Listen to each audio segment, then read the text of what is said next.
ماضی کا غبار چھٹ گیا، حافظے کے پردے پر بیتے ہوئے واقعات جھلملانے لگے، اپنے گناہ یاد آتے چلے گئے اور شرمساری نے ایسے کچوکے لگائے کہ میں بچوں کی طرح بلگنے لگا۔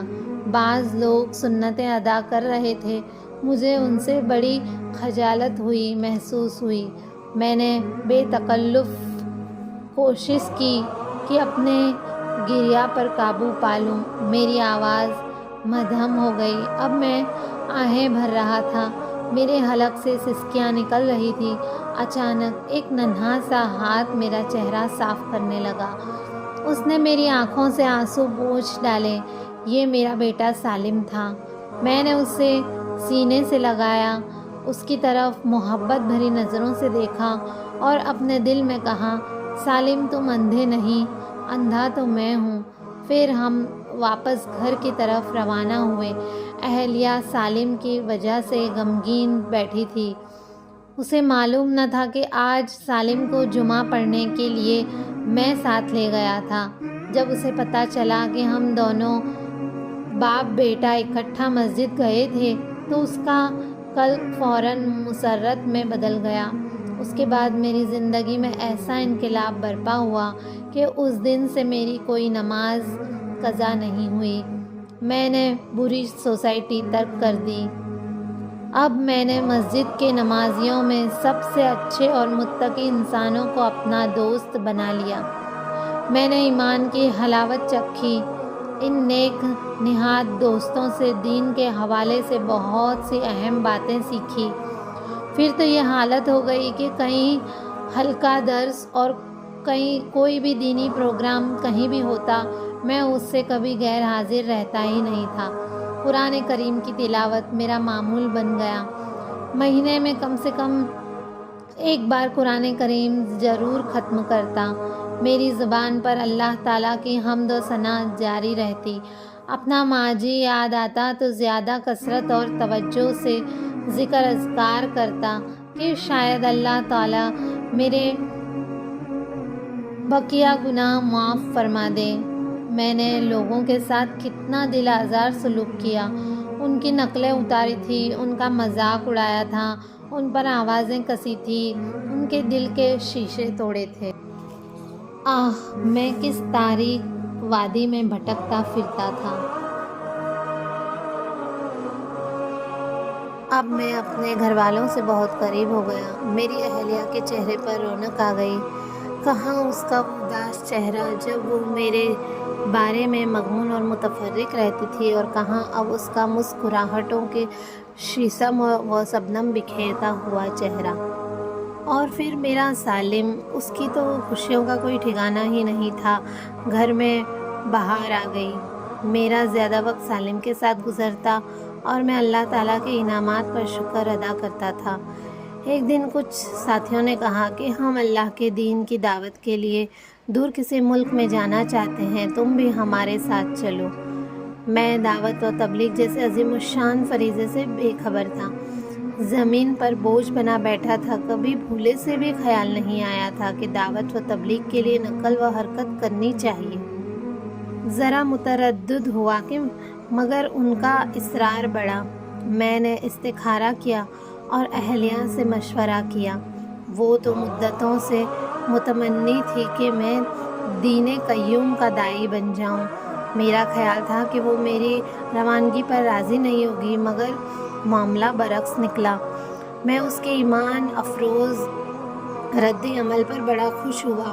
اس نے میری حوصلہ افزائی کی۔ کہاں وہ ماضی کے اسے اطلاع دیے بغیر فسق و فجور کے لیے مختلف ملکوں میں جایا کرتا تھا، اور کہاں یہ زمانہ حال کہ اسلام کا پیغام عام کرنے جا رہا ہوں۔ میں نے سالم سے بات کی، اسے اپنے سفر کا مقصد بتایا اور پوچھا، تمہارا کیا خیال ہے؟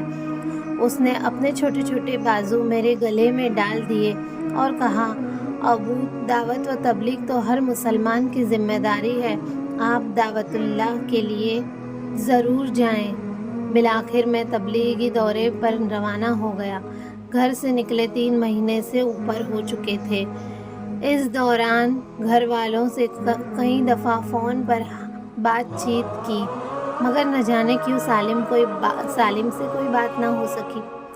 جب بھی بات ہوتی یا تو وہ اسکول گیا ہوتا یا مسجد یا سو رہا ہوتا۔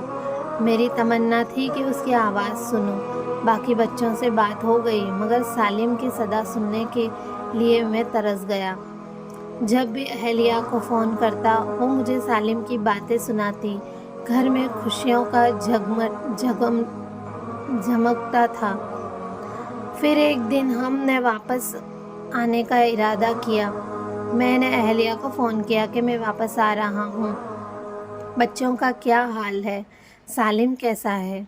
آج میں نے محسوس کیا کہ اس کا لہجہ بدلا ہوا ہے۔ وہ شوق اور وہ بےتابی جس کی لپیٹ میں رہ کر وہ مجھ سے باتیں کرتی تھی، آج معدوم تھی۔ میں نے کہا کہ سالم کو میرا سلام کہنا اور بتانا کہ میں آ رہا ہوں۔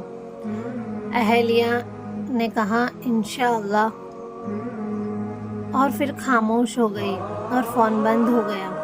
میں گھر واپس آیا، دروازے پر دستک دی۔ چشمہ تصویر سے دیکھ رہا تھا کہ سب سے پہلے سالم میرا استقبال کرے گا، دروازہ بھی وہی کھولے گا، لیکن مجھے بڑا تعجب ہوا کہ سالم کی بجائے میرا 4 سالہ بیٹا خالد بابا بابا کہتا ہوا میرے ہاتھوں میں جھول گیا۔ اس روز نہ جانے کیوں مجھے سینے میں گھٹن سی محسوس ہو رہی تھی۔ میں نے اعوذ باللہ من الشیطان الرجیم پڑھا، گھر میں داخل ہوا۔ بیوی استقبال کے لیے آگے بڑھی، اس کا چہرہ اترا ہوا نظر آیا۔ ہر چند چہرے پر مسکراہٹ تھی، مگر اس سے تسنہ اور بناوٹ چمک رہی تھی۔ میں نے پوچھا خیریت تو ہے؟ تمہیں کیا ہوا؟ کہنے لگی نہیں، ایسی تو کوئی بات نہیں۔ اور پھر اچانک سالم کا خیال آیا۔ سالم؟ اہلیہ نے سر جھکا لیا اور کوئی جواب نہ دیا۔ اس کے چہرے پر آنسوؤں کی دھاریں بہنے لگی۔ میں چیخ اٹھا سالم! سالم کہاں ہے؟ میرا بیٹا خالد آگے بڑھا اور توتلی زبان میں کہنے لگا، بابا سالم جنت میں چلا گیا، اللہ تعالیٰ کے پاس۔ میری اہلیہ کے صبر و قرار کا پیمانہ چھلک پڑا۔ وہ بلک بلک کر رونے لگی اور شدید صدمے کے مارے نڈھال ہو گئی۔ میں کمرے سے نکل آیا، اپنے آپ پر قابو نہ رکھ سکا، پھوٹ پھوٹ کر رویا۔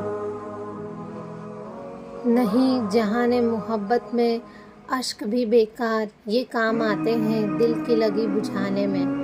معلوم ہوا کہ میرے واپس آنے سے 2 ہفتے پہلے سالم کو بخار ہوا تھا۔ اہلیہ نے اسے ہسپتال داخل کرایا، ماہر ڈاکٹروں سے علاج کرایا، مگر مرض بڑھتا گیا۔ جوں جوں دوا کی یوں بخار تیز ہوتا گیا۔ ایک دن اس نے آخری ہچکی لی اور اس کی پاکیزہ روح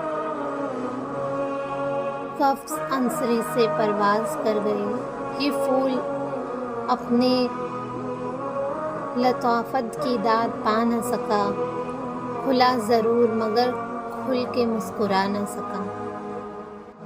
تو یہ تھا نیکی کا سفیر۔ زیادہ تر ماں باپ بچوں کی ہدایت کا ذریعہ بنتے ہیں، یہاں بچہ باپ کی ہدایت کا ذریعہ بنا۔